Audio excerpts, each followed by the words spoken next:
Good afternoon, everyone, and welcome to our webinar on coping with stress, how to bounce back from setbacks.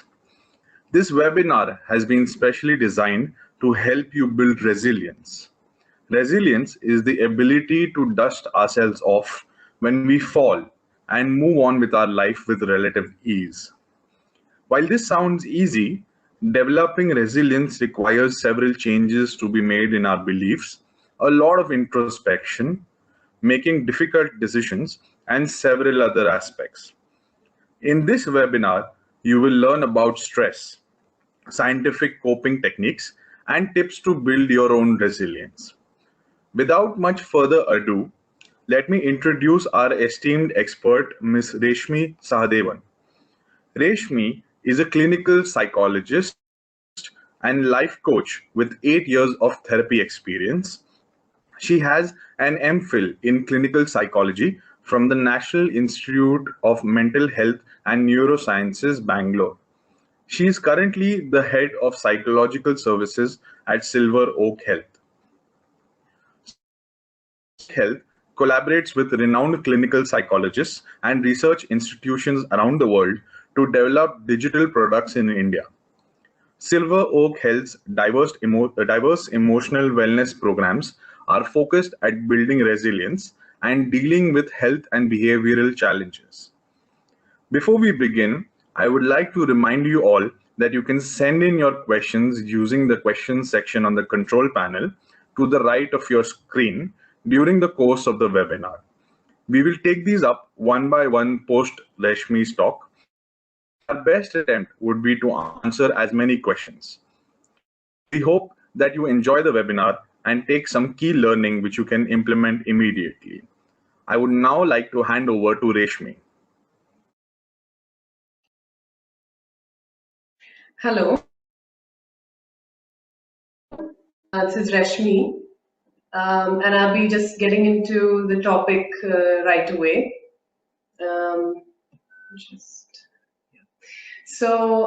Today our topic is basically how to cope with stress and how to bounce back from setbacks, which is basically what resilience is all about. And I'm just going to start by just telling you a little bit about our company, which is Silver Oak Health. And Silver Oak Health basically uses cognitive science as a way of developing products. And basically our motto or basically our goal is that mental health is serious and it is a serious issue. But we'd also like it to be fun and make products that are cool in a way that people like to engage in conversation about mental health. So as you can see on the slide, there is stress control online, and we have an app called Tranquil, and there is also an assessment that's called HRQOL, which by the end of the webinar you'll have some more idea about. Oh, great.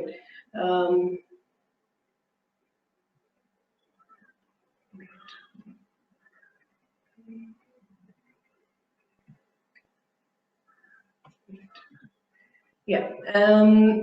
Now we go on to what is stress.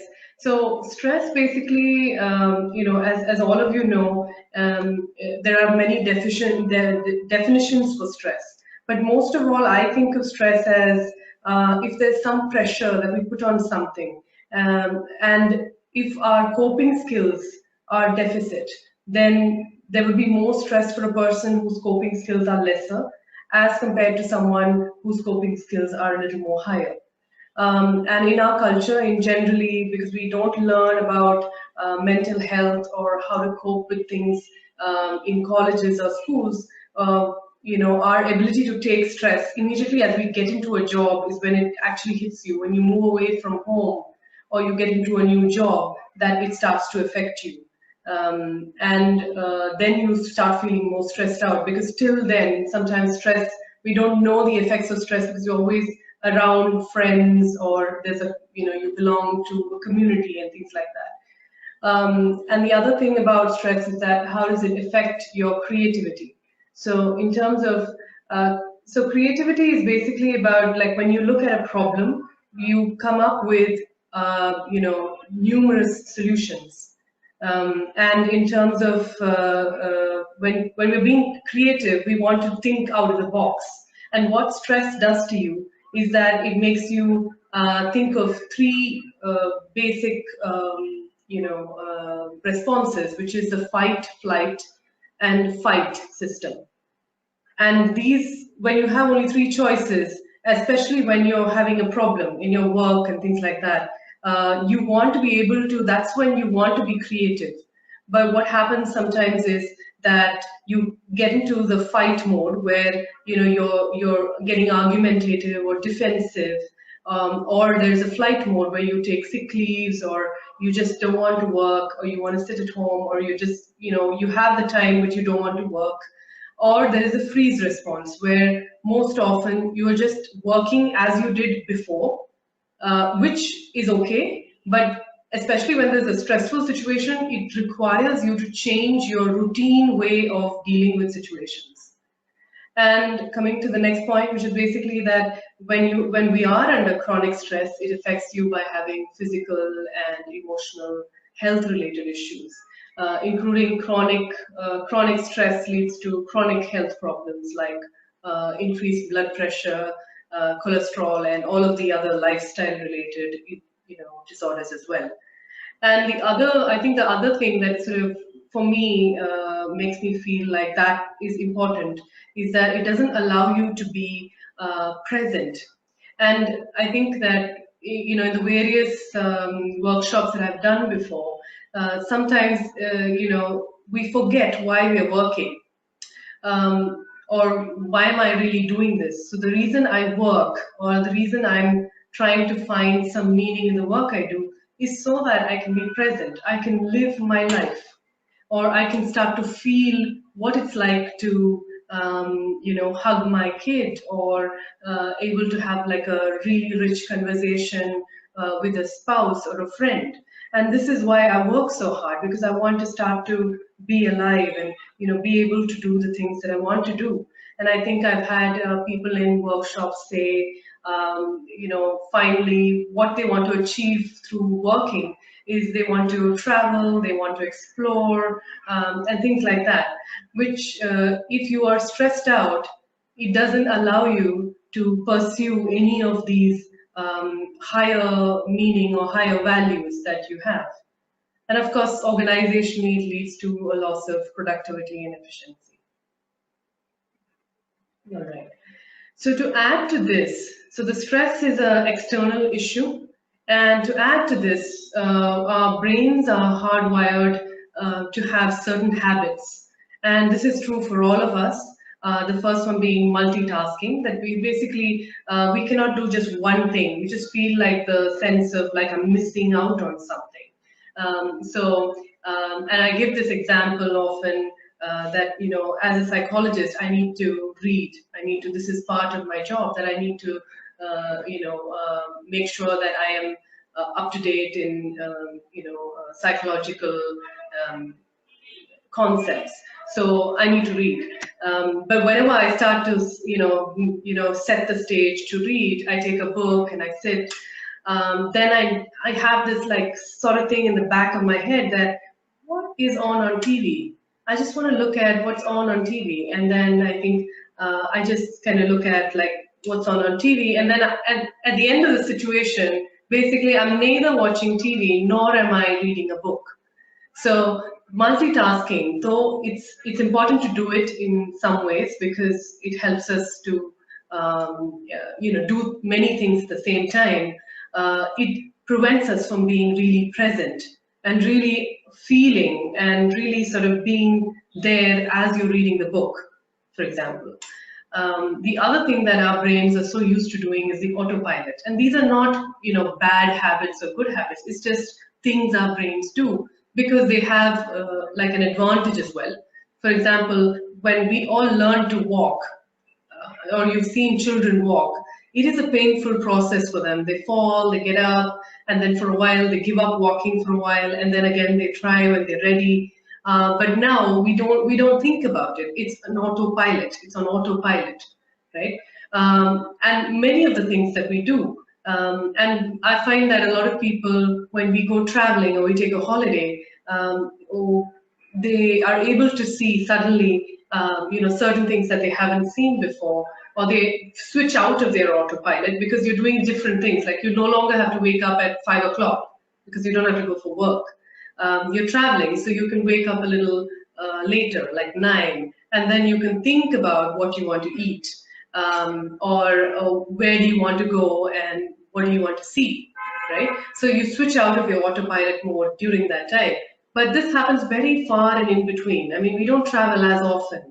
And so when we're in the autopilot mode, what happens is essentially every day of my life is similar to every other day. So sometimes we find ourselves waking up, brushing your teeth, taking a bath, having food, going to work, having lunch, talking to a few people, coming back home, and then having dinner and sleeping.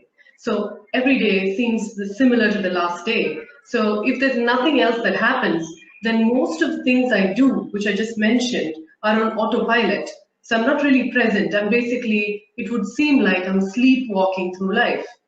So even if, all of the participants who are here, if you think about last week, what did I do? I'm sure you will remember one or two things, but it's very difficult to remember exactly what happened, on say, on Friday or on Tuesday. What happened, right? It's very difficult because most of it we've been on autopilot, and this it does not help when we are stressed out, because when you're stressed out, we want to come out of the autopilot mode so that we can make decisions and so that we can change our usual way of functioning to deal with the stressful situation.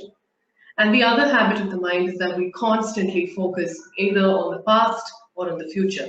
And this is not a bad thing, again, because we need to think about our past so that we don't,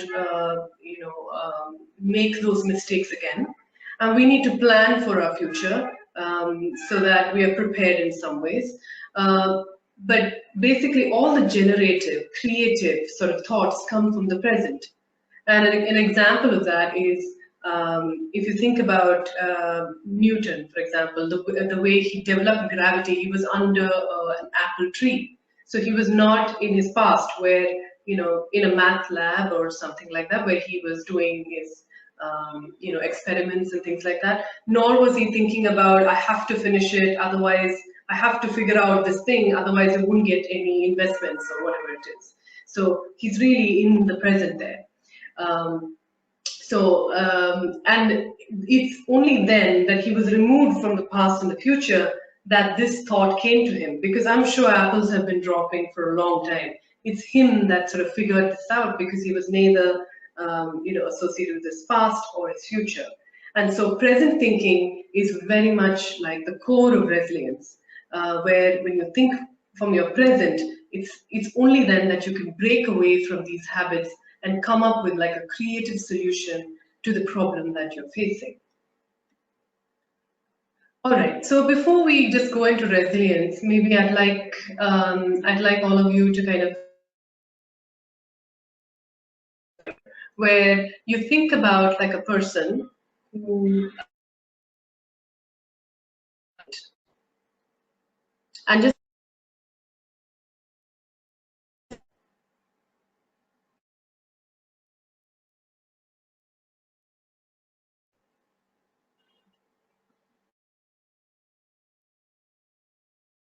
the poll open, and you can just,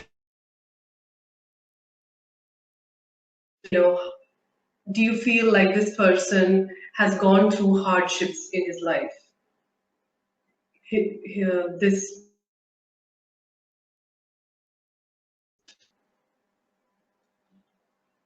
I'll just give you a few moments to kind of tell me what you think about that.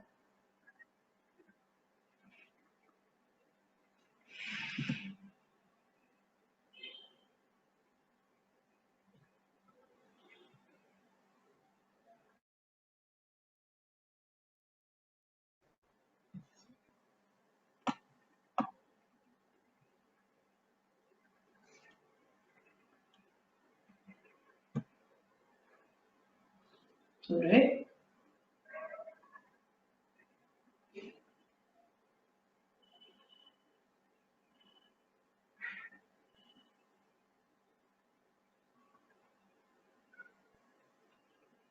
Right. So,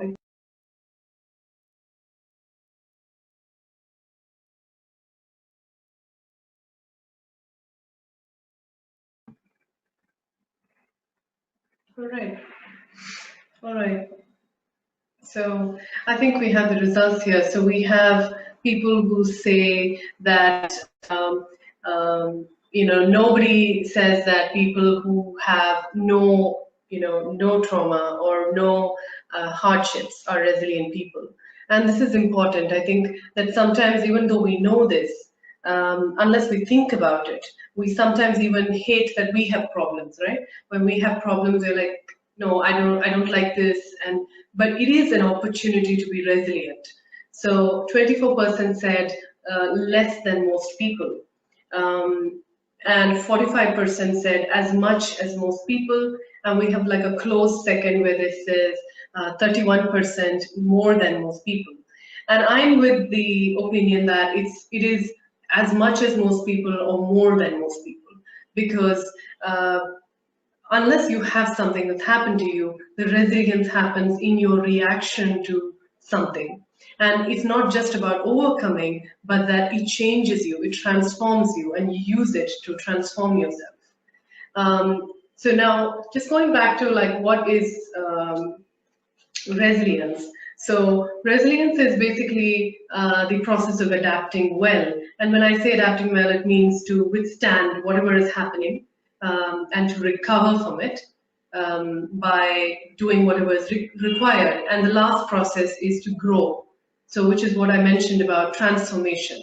And if you think about the very many resilient people that you know, famous people, and even people you know, they're all people who've not had like an easy life. They've had, hardships like you and me. So we have that capacity, just like them, to be resilient. All right. And I think the other thing that I think here, yes. All right. So I just go into this in a little, in not too much detail. So this is a concept called neuroplasticity, and the reason I bring this up, which about the brain, is because most of the coping mechanisms that I'm going to go through, is based on neuroplasticity. Basically, the thing is, this works to change your brain, right? It's not something that I'm just telling you based on this is what I feel like, but this is based on neuroscience. And so neuroplasticity basically refers to the ability of the brain to be reshaped by our thoughts and experiences. Okay, just a second. Yeah. Um, Yeah, so it refers to the ability of our brain to be reshaped by our thoughts and experiences. And that basically means is that anything that you spend a lot of time doing, that becomes the neural circuitry in your brain that's extremely active. So if you spend a lot of time worrying, that's what's written there, the more we worry, the better we get at worrying, right? So if we think certain types of thoughts, it strengthens those type of circuits. So if we spend a lot of time thinking positively, for example, those positive circuitries also improve, right? And the more we stay in a particular emotional state, or thoughts or memories, those networks get stronger. So how can we make the neural circuitry of resilience a lot more stronger than the neural circuitry of negative thinking and stress-based thinking?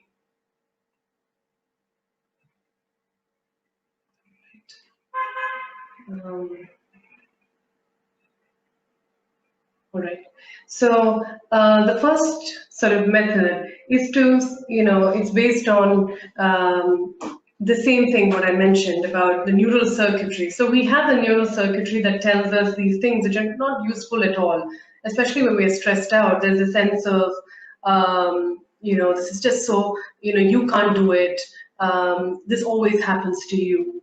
Or if you're standing to talk to someone, there's always this feeling that they don't like you, they think they're very bored, you're not good enough, and things like that, which is basically the stressed voice.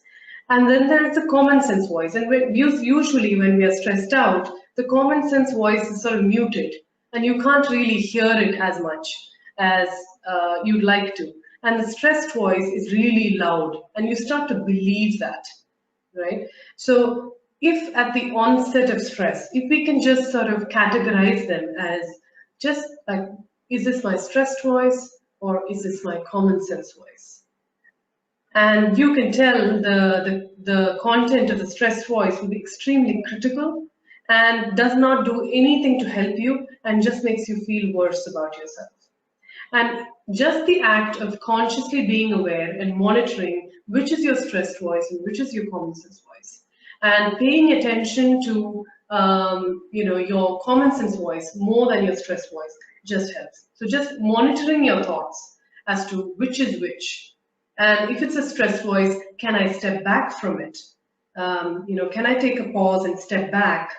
And so that the common sense, I can start to hear my common sense voice, right? And I give you an example for this. I think many a times we have work-related pressures where we don't do well, and sometimes it is our fault, and then the stress voice tells you it is our fault in terms of we didn't do it well or something like that. But then the stressed voice, what it tells you is you're always like this, you're always lazy, and you never do work well, and this always happens to you. Why didn't you do what I told you to do?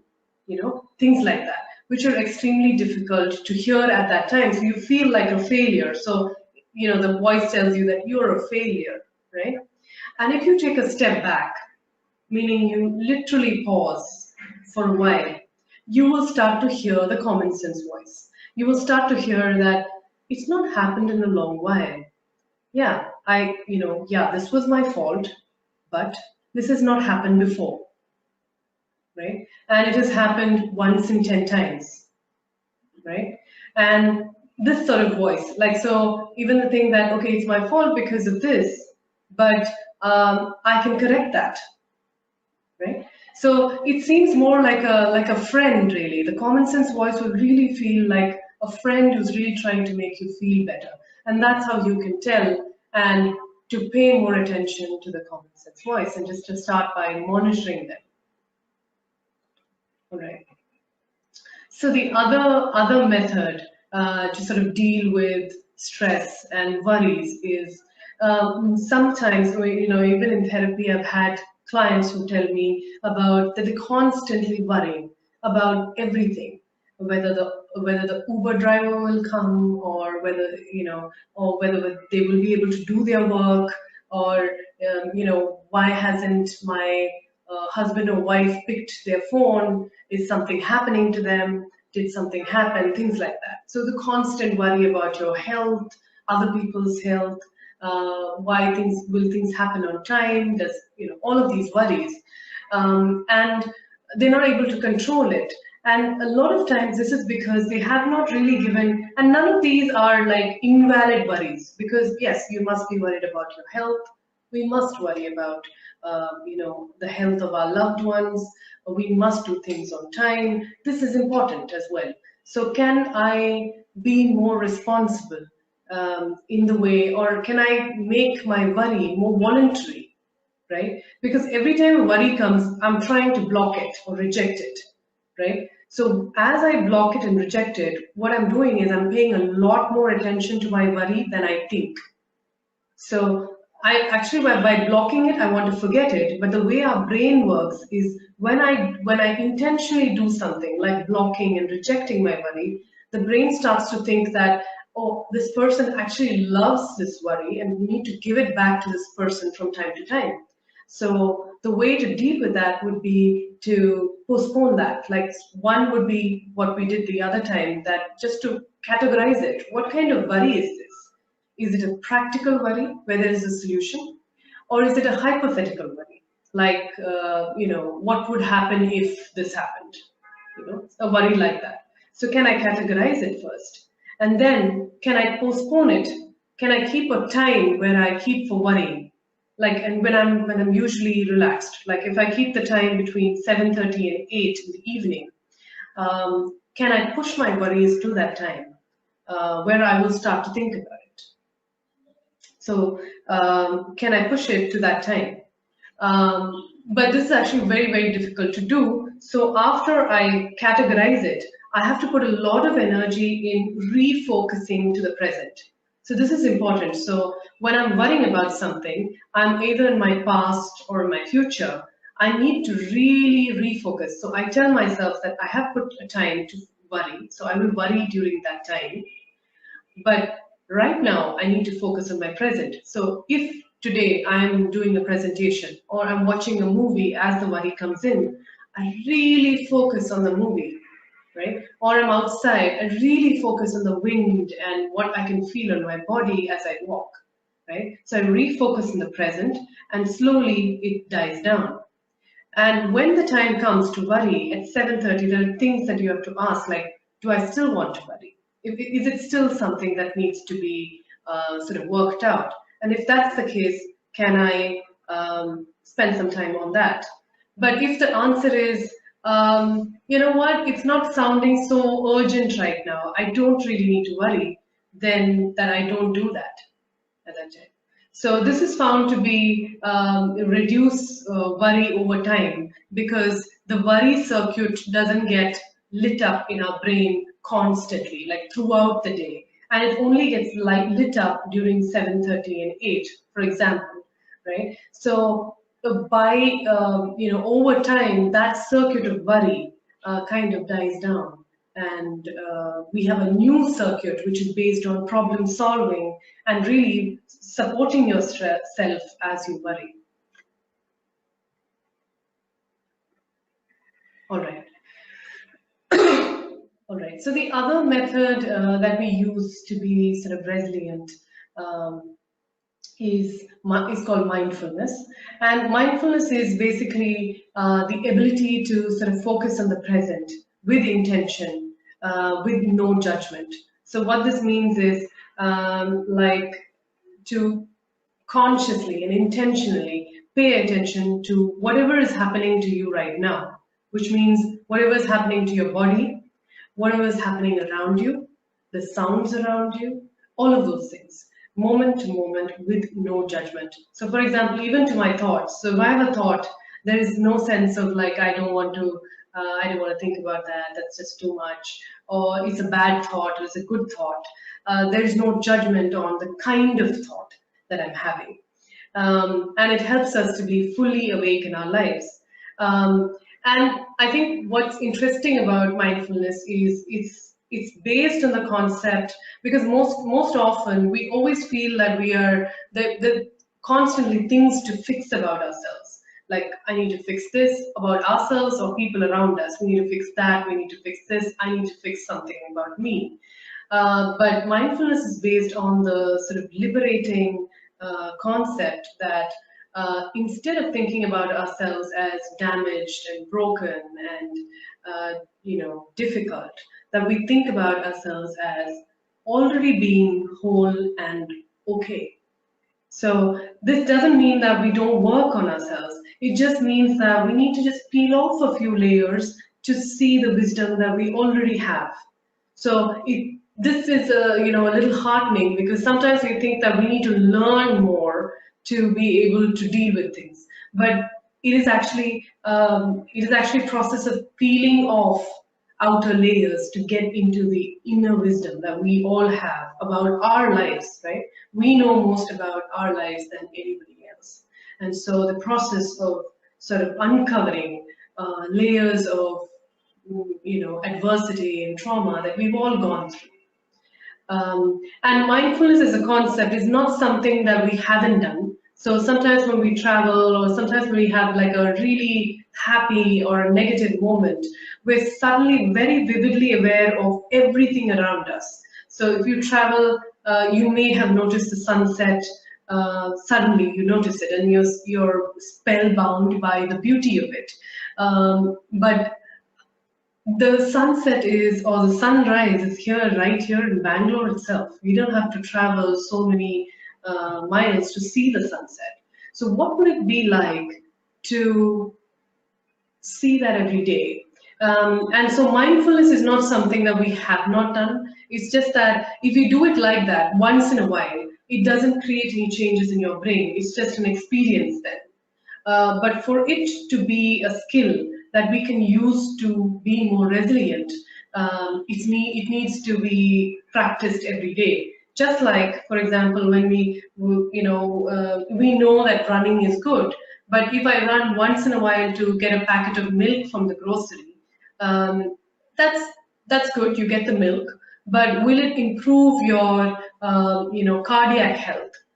Not really. So it needs to be done every day or constantly, consistently for you to start. Just like running, mindfulness is a skill that if you practice, it's available for you when you're stressed out. All right. So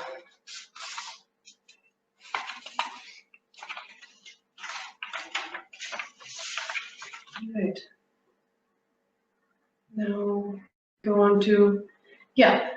Want to share like one of the exercises that you can do to sort of start being more mindful is the practice of stop. It basically means to pause, right? One of the things that you have to do is S, which is stop. Basically, stop everything that you're doing, and then you take a few breaths. This doesn't have to be deep. You can have a few deep breaths if that helps to calm you down. So you can have a few deep breaths and then start to breathe more gently. And then you do O, which is observe. So you observe your breath and your thoughts and your emotions, right? And you do this for a few seconds, and then you go with proceed. So proceed basically where you ask yourself, what is important for me to pay attention to right now? And you ask this to yourself. So you stop everything you're doing, take a few breaths, observe your thoughts, emotions, and your bodies, and you proceed with whatever is important for you to pay attention to right now. And whatever comes up, so when I say comes up, I mean like an inner wisdom. If there's something that comes up, that says just chill, don't do anything. If that's what comes up, you go with that. Or if what comes up is an image, then you go with that. Just try to figure out what that is. Why did that come up, right? Sometimes it's not that direct that what you have to proceed with, but that you accept whatever is coming up and try to figure out what that meant, right? So this is one of the exercises. The other exercise is called soften, soothe, and allow. So here we have basically an exercise which talks about how to deal with difficult emotions. So I'm sure most of you, all of us like happiness. We like joy. We like all of the positive emotions, right? Calmness. And we try to stick on to them for more, longer than we can. Like even when we're, something has happened and makes me angry or makes you angry, we want to be calm, right? But what happens with that is because we reject our negative emotions. Sometimes what happens is that it finds different ways of expressing itself.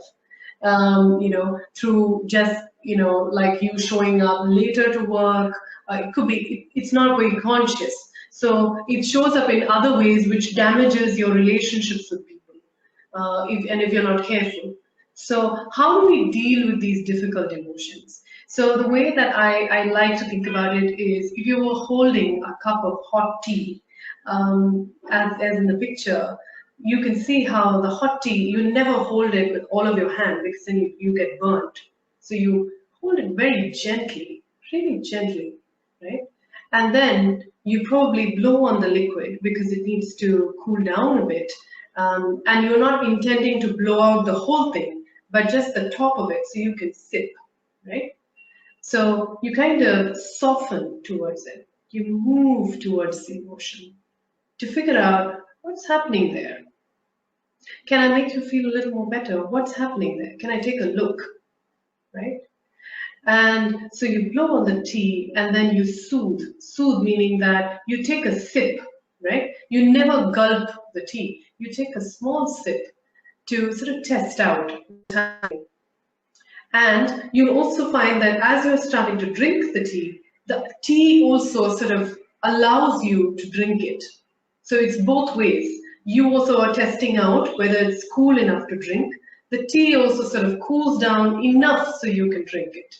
So the emotions that are difficult, the way that you deal with that is that, sometimes the way we hold it is if there's anger, you just close your hands around it. The brain closes around it and you go into a fear response because anything that you hold that tightly around in your fist, one is that you cannot see it, so then it's fearful. And second is that it's held so tightly that you don't have any space to do anything else because one hand is already engaged. So that part of the brain is always engaged in keeping that anger or jealousy or any other negative emotion in check. So you're not free to do other things, right? So you're holding on really tightly. Well, what I'm talking about here is to look at the emotion. You open your palm, you don't touch it, but you look at it. So as you open your palm and you look at your anger, and if it's too painful, to step back a bit, right? So as you would do with tea, right? You just leave it to cool a bit if it's too hot, right? You leave it to cool a bit, and then you go back again and look at it from all sides to try and understand it. Like, what is that about? Where does that come from? And asking these questions rather than, you're bad, I don't want you, I don't want to deal with this.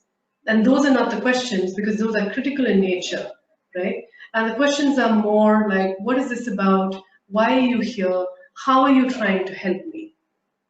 Or how have you helped me in the past?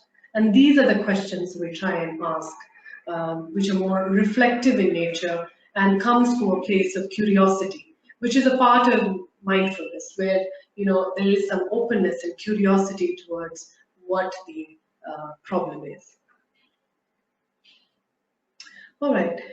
And this is the last coping skill that we're talking about. It's called hunt the good stuff. So this is, we do a small little exercise here where, I want you to write down maybe one good thing that's happened to you today. So if all of you have a paper and pencil somewhere lying around, just to write down one thing that has happened that was good for you today. Like one good thing.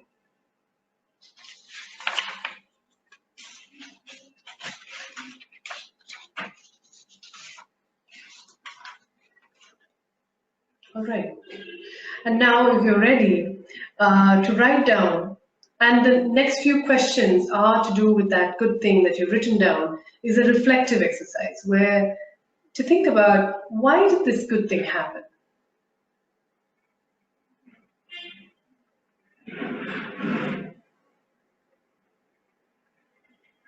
Why did it happen today? Why did this happen?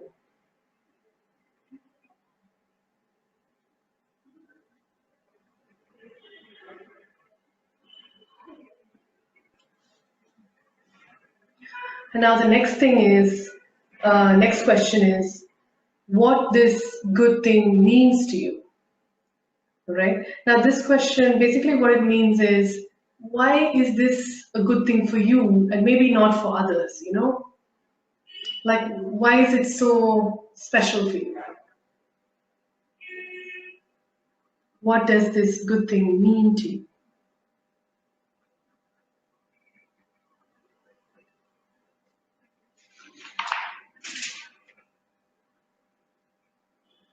So I'll give you a few more minutes to kind of write down.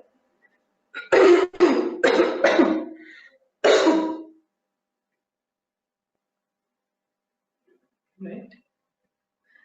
The next question is what you could do tomorrow to enable more of this good thing. So what can you do tomorrow to enable that this happens more often for you? Because this is a good thing.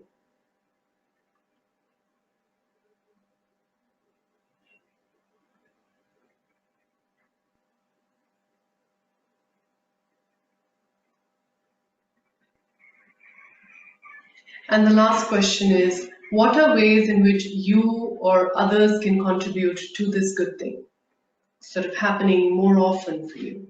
Like, is there something somebody else can do for you so that you have this good thing? Or is there something you can do to make sure that, this happens for you more often?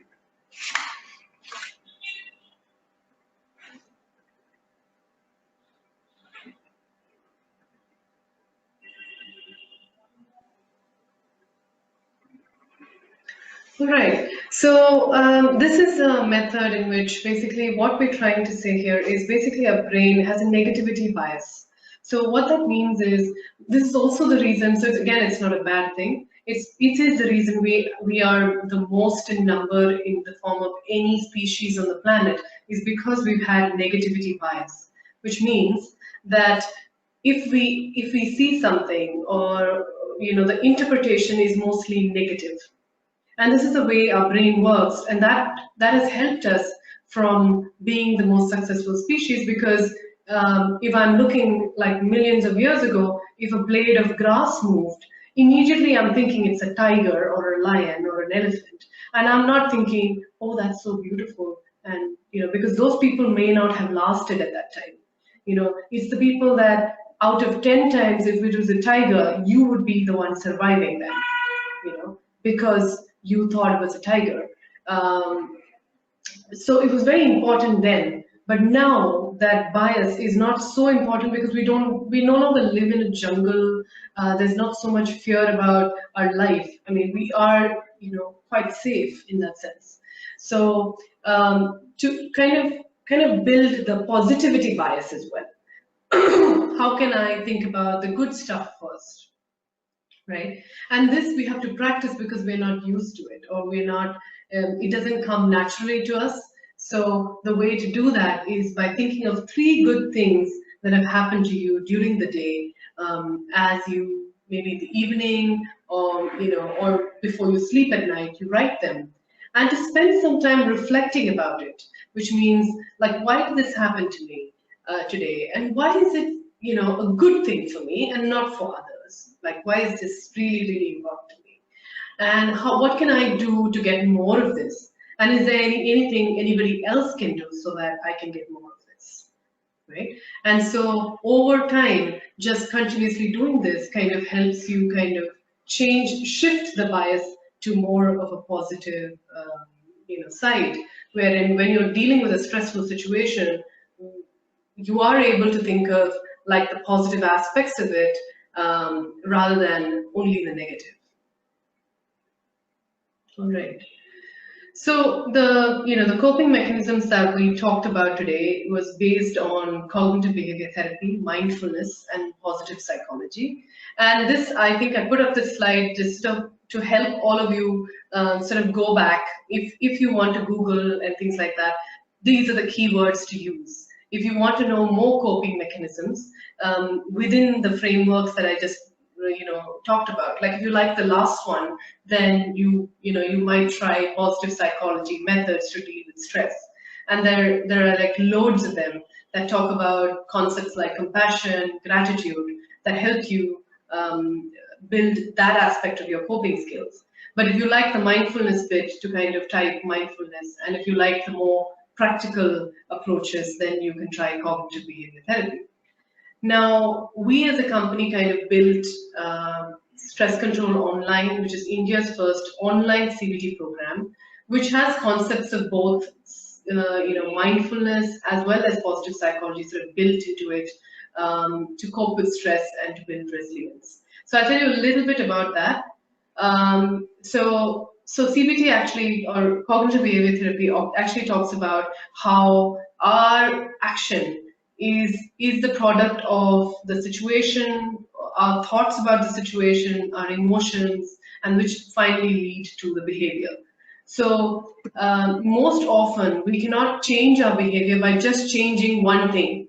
Like, for example, if I'm sad and I say, I'm just going to be happy, you can't do that. You have to change the other things as well. You have to change the situation, you have to change your behavior, you have to, or you have to take an action towards that, and you could change it. Or, for example, I want to stop, I'm going to eat healthy from now on. Okay, and so that's a behavior, and we cannot change that behavior of eating unhealthy by just by just stopping.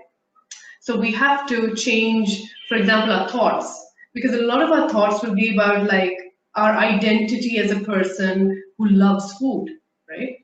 So unless I change that identity about myself, I can't stop, I can't stop eating unhealthy food, or any other sort of habit like drinking alcohol or smoking. We cannot change simply by stopping. It's possible to try, but you might find that the fact that you stopped and then you were able to continue that is because there have been other factors involved as well. So either that you have changed your thoughts about it, and you could do this by yourself, where you change your thoughts about it, or you would have gotten more support for, or you would have changed your office, like the situation, where you'd have changed the workplace into another workplace where there smoking is not allowed, so it becomes easier for you to quit, right? So the changing the behavior alone, or changing one thing alone, is very, very difficult, and it may last, but it will be short term, right? The important thing is to, if you want to change something, that you change the other aspects as well. Yeah. So cognitive behavior therapy works on changing your behavior by changing your thought process, or making you aware of the emotion that led to that, or by changing the situation that triggers the behavior. Now, stress control online is an easy way to sort of learn these coping skills. One, because it's a structured program, so it's extremely evidence-based, and there's a personal coach. So there's an 8-session online program which you can watch from the convenience of your home. And after each session, there'll be a personal coach that you can call up and talk to, and the coach will try to customize the problem or the stresses in your life as to how it may apply to you, and how you could use the program. And it's built for India because we've used examples of Indian people in the program, and it's very, very identifiable and relatable because of that.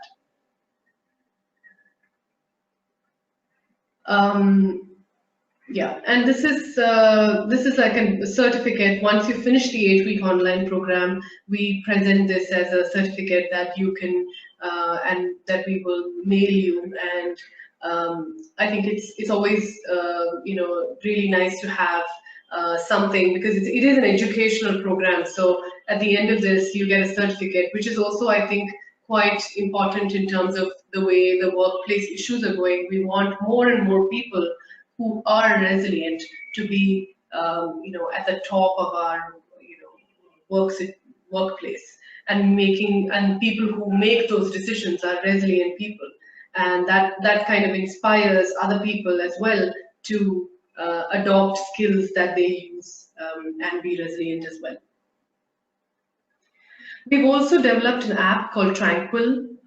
It's called Tranquil Mindfulness. It's available on Google Play as well as on the iPhone. I'll tell you a little bit about. So in the app there's guided tracks. So basically that means that we have various mindfulness tracks that you can listen to, and there will be a voice that's guiding you towards what to do in the session. So there will be close your eyes and all of those things. And as you can see, I think if you can see in your screen, there's soften, soothe, and allow, which I spoke about today. Which if you want to try out, it's there on our app. And then there are unguided tracks, and this is just generally for times when you feel like you just want to pause or you want to relax. This has sounds of nature that help you do that. And then we have reflections. So it's always good to do what we just did today, where you do something and you reflect about it. What did you feel about it? Why did it help you feel a certain way? Just your reflection about the activity. So if you did one of like soften, soothe, and allow, what did you think about it? And how has this helped you today? Or has it helped you today? Or has it made you feel even more conflicted about dealing with your emotions. And for those people who like a more structured approach, we have a 7, 10, and 21-day program that you can go through. And you have different tracks every day. So you can go through these tracks and programs based on your need. So if your need is for sleep or if your need is for relaxation, you can choose the program for that. And if your need is for learning mindfulness, then we have like a program for that. All right, so I think we're done, and yes, we can have questions if there are any.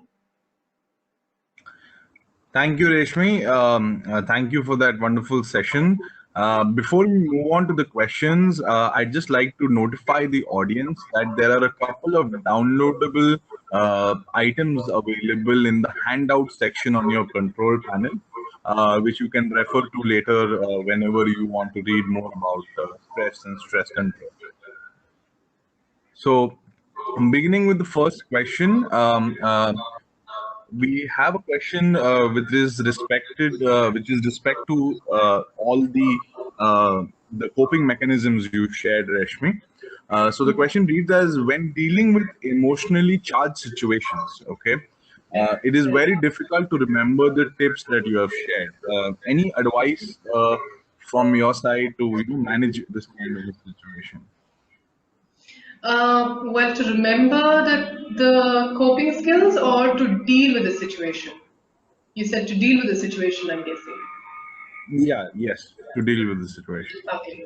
Okay. So it always gets, see, coping skills and things like that are easier to use when you take a step back from the situation. So one of the things that sort of helps is to really take a step back and, um, either literally, like you move to another room to think about how you want to deal with it, or even mentally to kind of take a step back and think about, or just to, which we spoke about, like to access your common sense voice, right? So if you've had a emotional or conflicting situation with your manager and things like that, it would be best to also remember that this they're all working in the same organization, they want the same thing. How can I best deal with this person? And if the stressed voice is telling you more often, like, this always happens to you, and he's a mean person, he does this, and then um, I think the way that you would interact with the manager would not do anything to improve the situation. So I think one of the things is basically to take a step back and think about what technique or what coping mechanism that you can use here. Um, and I think that sometimes when we get emotionally charged, or like you said, emotionally charged, we kind of see that as stress. But there's been a lot of research by a psychologist named Kelly McGonigal, where she talks about the stress response also being the response of courage. So sometimes when you think about courage, it also has a physical biology for courage, sometimes mimics stress. And if we're able to think of stress as actually it's us being courageous, like it's sort of helping us understand that we need to do something here, or we need to step back and we need to think about what to do. And it's actually courage that's happening here. It's our body's way of preparing to fight or preparing to help ourselves. And that sometimes helps because the minute I know that I'm stressed out, it stresses me out even more, right? And that's not a good thing because then I don't handle the situation very well. I hope that answers the question. Yeah. Yeah, I think that makes sense. I'm sure the person who asked it would be able to give us a better feedback later. Moving on to the next question, we have a person here, a lady who says that she has been chronically stressed and also has adrenaline rush when she's happy. It this saps off all her energy, and as a result, she is facing chronic health issues. Um, she's asking how should she change that? and also she's facing issues with her mother-in-law, the typical expectation mismatches and the generation gap related issues, and she's just seeking advice of how she can change that. Okay, so I think there are two, three questions there. So I try and cover, I think basically what she's saying is the adrenaline rush.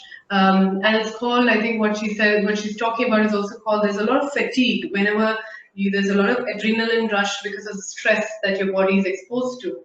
That you feel sort of fatigued, and there's these, health related issues that you have that make it very difficult to deal with something, in a nice way. So, but I think that emotionally, I think when you think about stress, it is important to, kind of. I think what she spoke about in the end is actually her stressful situation that she's in, where there is a mismatch between her expectations of the kind of life that she was supposed to lead, as well as what her mother-in-law expected. So there seems to be the crux of the whole thing is that's the stressful situation she's in. And I think that sometimes the way that we express, that we cannot deal with this anymore is sometimes through physical symptoms, especially if nobody's listening. So I don't know this woman that you're talking about, but I would suggest that she try to talk to someone who actually listens here, because it does feel like, because she's not talking to someone that listens, that her body goes into these physical reactions where then she gets the care that she needs sometimes. Like, I think maybe the mother-in-law is a little less, expects less of her if she's really unwell, or maybe her husband or somebody else is more caring of her, because she's so unwell. But on the other hand, if she were to talk about her mother-in-law, or if she were to, talk about her mother-in-law to her husband, maybe that might not go so well. So I think my suggestion is most possibly not to talk to somebody who is emotionally invested here, because I think it might be difficult for her to get what she needs from a husband from a support perspective, but possibly to talk to someone who be able to see where she comes from, and once she feels heard, and once she feels like somebody understands, some of those physical symptoms might come down. But I think it's a long-term issue as well, that she needs to think about, what can I do about this in the long run? Because I think it's very difficult to be in that situation where there's too many expectations and she can't fulfill all of them, and she's falling sick, to indicate that she cannot fulfill all of them. Okay, makes sense. So for the next question, we have something that we kind of covered in a previous webinar as well. A gentleman says that he's read a lot of studies about how people change companies, not because of the job but because of the bosses. And if in a team, there's a situation where majority people are changing companies due to the boss's behavior, how do others who want to stay in that team, change the boss's behavior? I'm not sure whether, this is. Um, yeah, that's like a difficult. It's really like, it's interesting, that question, because it seems to me almost like, if my parents are fighting, then what can I do about it? Like, the kids are asking, how can I make my parents stay together or something? It's interesting that way, because it is up to the parents, or it is up to the leaders to be able to lead by role model. And it is heartening to see that the employees who are staying behind really want to change things so that they can stay. So I think there is a connection that they feel towards the leaders to want to stay. But I think that there's not much that can be done in terms of, like changing somebody else's behavior. unless they want to. And so, I mean, I think this is similar to a lot of people ask me about people that they know that they would like for them to come to therapy, and they ask me, how can I get them for therapy? There is really no easy answer for this because they see the need for it, and as they tell me, I see the need for it as well. But I think what I tell them is, can you ask them what is the problem? Like, what are the problems that you think that the company has? So, for example, in a conversation with a leader, you'd ask them, what do they think are the problems that they think they have in the company? And can we start dealing with those problems that they think they have? And not with the ones that probably I think you have. You get what I'm saying? Like, I might think that there is a problem in the company, but they may not agree. So to go with the problems that they agree with, and say, so you think this is a problem, all right, so can we start from there? Can we deal with that problem? Because I agree this is a problem, right? And to not start with the ones like, I think therapy most often, the way that people try to convince other people of therapy is by saying, you're not studying well. For example, for getting an adolescent for therapy, parents start with, you don't study well, and you're not doing this right, and you're not waking up on time, and things like that, which the adolescent doesn't really care about. So the way to ask that question is, do you think you have any issues? And so then they might say, you know what, I worry a lot and I can't get to sleep. All right, so would you like to see someone to deal with your worry and your sleep issue? So the others, that is him not studying and all of that, might come organically later once they start, trusting the therapist. So even with the leaders, I think the only thing you can do is to make them aware of, like, what are the problems that they think they have, and to start with, yes, I am on your side to work on that, and can we work on that? Okay, so addressing their problems first would make sense, and Yeah, then and then even. maybe go with, like, if you want to help them. But as you can see, a lot of people have left as well. So it is kind of interesting where to see what can be done here. Like, do we look after ourselves? Do we look after the leader? And which is why I said that was an interesting question. It's a lot like a parent-child sort of relationship where you cannot leave the parents. So you're asking, what can I do to change their relationship between them? And actually, it is supposed to be the other way around. The leaders are supposed to initiate change. Mm-hmm. And I think the question itself is quite sad that it has come to that where the employee has to talk to the leader about issues. Mm-hmm. So another question was there on the coping mechanisms, and the participant is saying that are there any hacks to deal with stressful situations, or is it generally a habit that needs to be developed in the long term? Can you do something quickly about it? Is what the question is. Yeah, so the quick part I think is just the pausing, but I think the pausing also is a habit. So you need to get into the habit of it. I'd like to say that there are hacks, but it's never worked for me nor my clients. So I wouldn't want to, say something that I don't believe in. So I don't think that there are hacks, but I think that there are practices you can follow, reflections that you can do, that are more painful sometimes, and then it might lead to hacks. Yeah. So once you do the practice and you reflect and you go through the process, it becomes easier and it becomes like a trick. It becomes like a hack that you can pull out and do that to deal with situations. But one of the things that they talk about resilience also is that when you're struggling and when you're stressed out, connecting with other people or reaching out to other people is definitely a component of resilience. So that's something that you can do almost immediately if you think of that as a hack. But I would think of that as just human behavior. But more and more when we have social media and WhatsApp and things like that, we sometimes don't reach out to like a physical person, even though they're nearby. we're just posting on Facebook and things like that.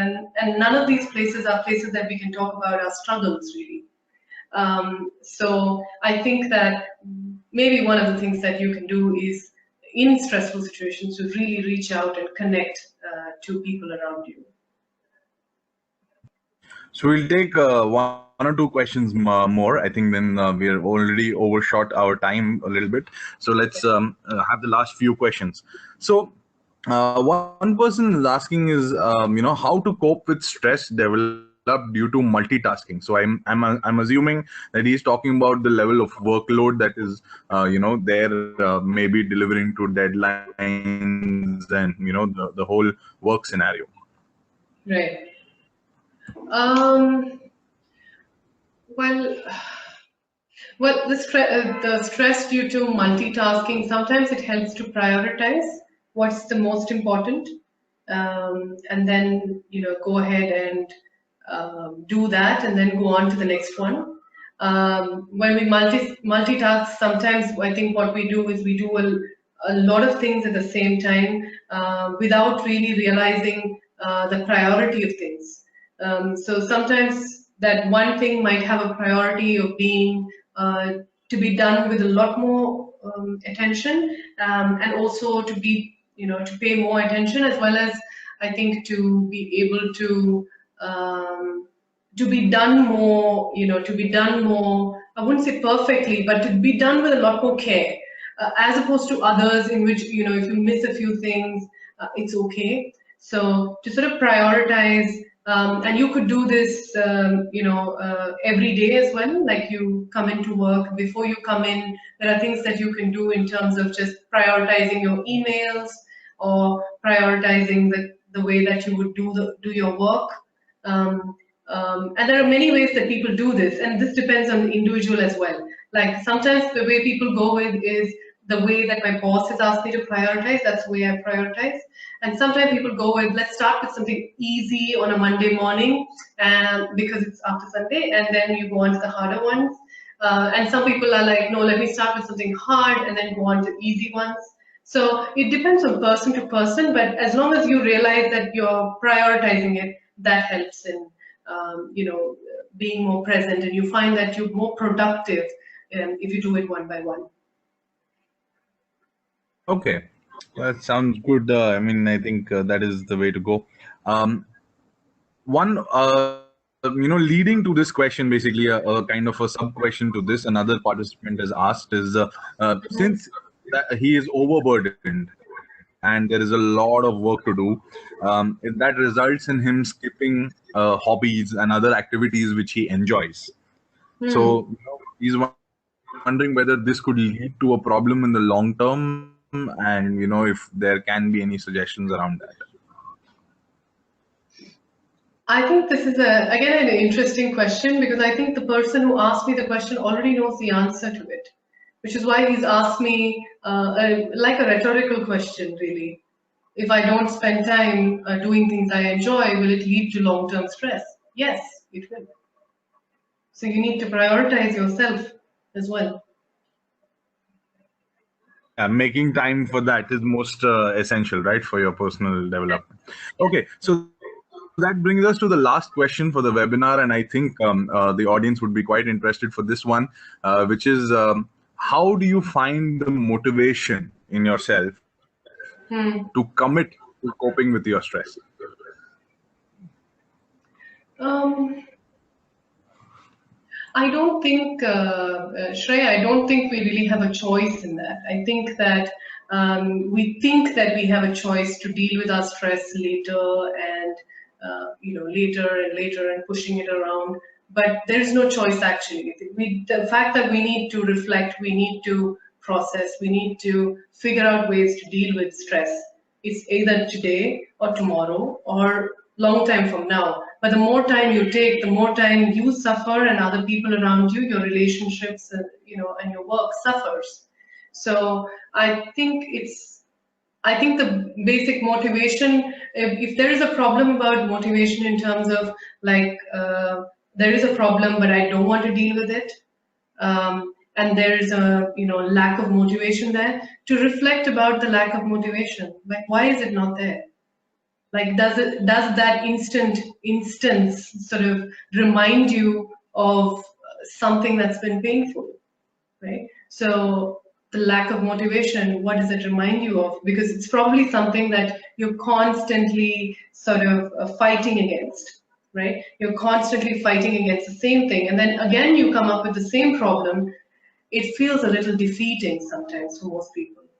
And so that you don't constantly like solve the same problems over and over again, you have to make sure you don't make the same mistakes again. And so for that, I think mindfulness and being reflective, meaning where this is coming from and why is this happening over and over again? These are questions that need to be asked, and it should come out of a space of curiosity and being open, and not from being critical, like this always happens to you, and you're no good and you're not good enough. But comes from a space of kindness and gentleness, that there is a sense of what can I do about it and so much of suffering, and can I figure out where this is coming from, and soothe myself in some ways. So I think that's, yeah, so the motivation, I think the lack of motivation in itself might be something that you might want to take um, a, a bigger look at, or a longer look at. Okay. So thank you, Rashmi and Silver Oak Health, for that wonderful webinar. I'm sure our audience has gained great insights and tools to implement immediately. Many thanks to all of our audience for being attentive and for those wonderful questions which have enriched this webinar for everyone. We at Univite are glad to bring to you a unique program by Silver Oak Health, which was introduced by Reshmi earlier, which is called Stress Control Online. This program will help you learn how to develop and actually not develop, deal with self-defeating thought patterns, actions, and body reactions related to stress. It has been proved that people who take this program are able to cope with stress in a very effective manner. And Reshmi and her colleagues will be guiding you through each phase of this 8-week program. For more details of this, please log in to univibeplus.com. That's UNIVIBEPLUS.com and type stress control in the search bar. Once again, thank you very much for joining us. And please don't forget to fill in the feedback at the end of the webinar. This will only help us deliver to your expectations. Have a great day and goodbye. Thank you. Thank you.